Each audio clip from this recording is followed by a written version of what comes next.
let's hop into your book with George Skirvin. And we've had plenty of authors on our show, and I'm always fascinated about the creative process and how you were first introduced to the project and the writing process. So, can you take us into just how the book came together, working with George, just kind of how that process is in terms of collaborating on the book, getting his thoughts? Like, how does that work, and how do you get pen to paper? Okay. I had done a story on ice previously, and feature story for the NBA. I think it was Hoop Magazine at the time, and we kind of bonded through that because it was supposed to be like a 20-30 minute interview for a feature story I was doing on him, and we wound up staying on the phone for like 3 hours. And we had met each other before then, but that's when we really bonded. And this was years ago. This might have been 1998, 1999. No, when was OJ trial? Whenever the OJ trial was, that's when this was. Because I can tell you, because that's how we ended up being on the phone for 3 hours, because I called him during the trial. And we just sat Oh, wow. and talked about his basketball journey, but we also talked about trial because it was literally courtroom, Judge Ito, all of that. It was happening right. We were locked in on television as everybody else in the country was at the same time. So years gone, I'd see it from time to time, and if you know anything about George Gervin, it's he's like the nicest mob boss you ever want to meet, because when he embraces you, it's like you're in his circle, and he's never gonna let you go. So I knew they were shooting a documentary on him. They started shooting this documentary in 2020, right before the pandemic, because I was supposed to be a part. They were supposed to shoot me in the documentary when the All-Star game was here in Chicago. So, I also want to ask you, in the scenes with yourself and not only Lawrence Fishburne, who plays Doc, but the other teammates, just watching the series, it's very obvious that you guys were able to capture the team atmosphere of what an actual NBA team is like. What were kind of the steps to accomplish that? Because it transferred on screen to a viewer standpoint, where when watching it, it looked like you guys were actually like a team, actually. Yeah. The conversations you were having came very, very naturally in terms of the debate the players were having in terms of whether to play, whether to not, just talking to Doc or just dealing with other issues. That was very transparent. It translated well to on screen. I'm just wondering, how did you accomplish that in terms of getting that continuity to work together? Great question. It starts, I think, with the writing and the show running. So once again, big shout outs to Gina Welsh and her team, and Brad Simpson and everyone who were involved, and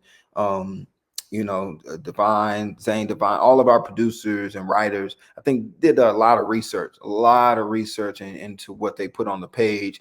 And so the writing felt very seamless, felt very easy to come off your tongue. And as long as you were breathing and believing, as I like to say, it came off the work was easy to a certain extent. You just had to make sure you were prepared.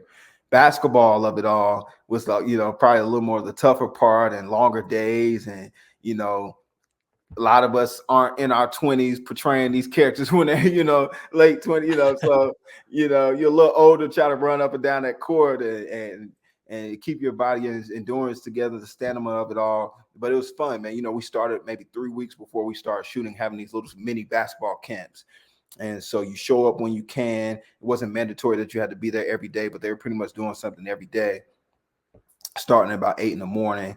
And we're just running drills, getting comfortable with the ball in your hand. Lee, I want to ask you, there was a podcast that took place I saw today of Gilbert Arenas. They were talking about kind of the WNBA, but they brought up this basketball in Europe, and it was kind of half-hazard, really ignorant comment on their part, just talking about how basketball in Europe is boring and how they know the fundamentals. And I just want to ask you, do you think, just you cover the NBA, is there a kind of like an arrogance that Americans have, just the fans, the players, of just, I don't know, almost like this kind of ownership of the game of basketball, and being pretty ignorant to other parts of the game around the world? Because even when there's a Luca or a Giannis or Joel Embiid, like a lot of international players that are clearly are talented and clearly can be the face of the NBA. It's a global game, but there just seems to be kind of like this. You have to like prove themselves more compared to just somebody coming out of college from America. Well, I think it has to be the person who makes that comment rather than a generalization, Sure. because I've certainly met Americans who feel that way, but to sort of like say the entire country does. I mean, Sure. that's that's where you get into trouble, because That's then fair. you sort of start these wars. So if Gilbert Arenas said that, it doesn't surprise me that he would say something like that, because I'm sure he hasn't been there. I'm sure he hasn't experienced it. And you only have to look at a couple of stats and facts right now. Germany are the world champions of men's basketball. It doesn't matter which USA team went out there. If it was the third stringers, Germany won the last tournament. The USA finished fourth. And you only have to look at the current last 5 MVPs of the NBA, of the men's league, all born outside of the United States. The current finals MVP was born out of the United States. For me, it's not about a battle of, hey, this is America's game and America owns it. It's the global game, and we should all embrace it. And it's stronger makes all of us stronger. And so to have a sort of ignorant sort of attitude that like, well, it's America's game, we're the best, remember the dream team, we've got Michael. Yeah, I mean, that was all true. It used to be clear cut that America was the number one basketball playing nation for men and women around the world. But that's not the way it is anymore. But again, that's not a criticism of America. It's more a reflection of how the game is everywhere. And the United States will always have that sort of appeal that every team wants to take on the United States. It's not the dream team, but it's still the powerhouse. It's still like Brazil in soccer. Brazil hasn't won the Soccer World Cup for 20 years, but I can guarantee almost everyone, if they win the World Cup final, they want it to be against Brazil, because that's the sort of standard bearer. And I think the United States in basketball is the same. In fact, I spoke to Kevin Durant on Friday night here in Atlanta, and I talked to him about Paris. And I said, KD, you've played in Olympics, you've played in World Championships, you're 35, like, why do you want to go out there and play in Paris? And he's like, hey, national pride. I want to return America to its position as the dominant basketball country and go and get that gold medal back. So I love that competitive passion. But one thing I really enjoyed about the conversation there with Kevin was he's like, hey, I'm going to Paris, man. I'm traveling the world. I'm playing basketball for my country, and I'm also getting to travel. So I love that, he's someone who's embracing being in a different country and learning to experience that as well. So he's more than a basketball player. But there's always going to be some people who just have that, stubborn, belligerent arrogance for whatever it is. We've got the best pizza, we've got the best coffee, where people just refuse to move off their position. And that stubbornness is not a strength. That's a weakness. If you are so, determined to be like, my mind cannot be changed, then I feel sorry for you. And if you're going to make comments like that about European basketball, when you look at, again, I would say with almost certainty, the MVP of this season is not going to be an American-born player again as well. Exactly who, not sure. And maybe Tatum or someone does win it. But, European players are no longer intimidated or just role players deep in the bench, rotation players.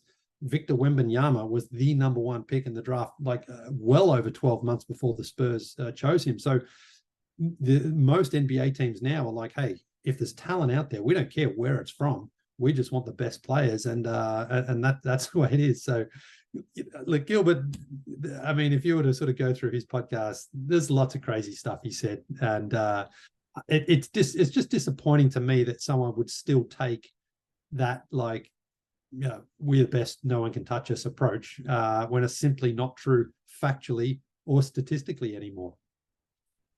I will point to the coverage of this series. I don't know how much of this game like you watched in terms of the post game, pre-game, whatever, halftime, but I thought it was pretty disgraceful by ESPN.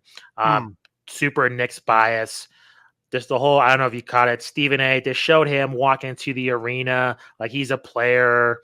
Him doing a motivational speech with Spike Lee. I think it's one of those things where it's a fine line between being inside the NBA, where it's cool, it's funny, it's cutting edge, and where it's cringe like ESPN. It's a very fine line. I think they crossed the line there, just in terms of their bias, not even caring about the Indiana Pacers. I think Luka Andrews as a question just about the Pacers, and they totally ignored the Pacers, and they went to talk about the Knicks. Like, what are we doing here? I just think in terms of just being like having fun. I have no problem with that. I have no problem with Stephen A having passion. No issue with that. But just disregarding the opponent of the Indiana Pacers, I think that's massively disrespectful. I think it hurts the game overall. So I was not happy with that. I know some other people on social media they were grabbing about that as well. I was in that camp. I was not happy to see that for sure. So, what is your philosophy in announcing? We've talked to many of your peers, and they have the different approaches in terms of the home team to the away team. So, what is kind of your game plan in terms of when the starting lineups are beginning? Do you take the philosophy of like just giving that kind of somber intro to the opposing team, and then of course I've heard your calls and that they're amazing. Just that energy for the home team, of course, but what's your philosophy in terms of just the away team, and also when the game goes on too, when it's close and the away team sometimes wins. What's kind of your philosophy in terms of those situations? Well, the first thing is this: the away team, I hate you. That's my whole mindset. I don't like you. Why are you here? Just give us the victory. That's my whole mindset. So whenever I need to do that, I need to record myself announcing the away team. It is the least bit of effort. Like, we get a lot of Curry fans and, John Morant fans. Oh, my God. I would say John Morant, Curry, and LeBron bring the most people. Like, you'll see their jerseys, 80% of the crowd. And I make sure for any star player, I give nothing but my least excitement every time I call their name. So my approach is away team down here, and then home team, we are going above and beyond, especially for intros, but especially with a close game. Is I'm such a fan of the game as well, and I don't like when we do bad plays. I don't like when we do crazy turnovers. It's so hard for me to hold back. Like, you watch a game, your favorite team, you're like, come on, you want to say something? Then I'm like, out of bounds. Boston's ball. Like, you know what I mean? So controlling your emotions, not only just to keep the away team with no energy, but also controlling your emotions as a fan for your own team.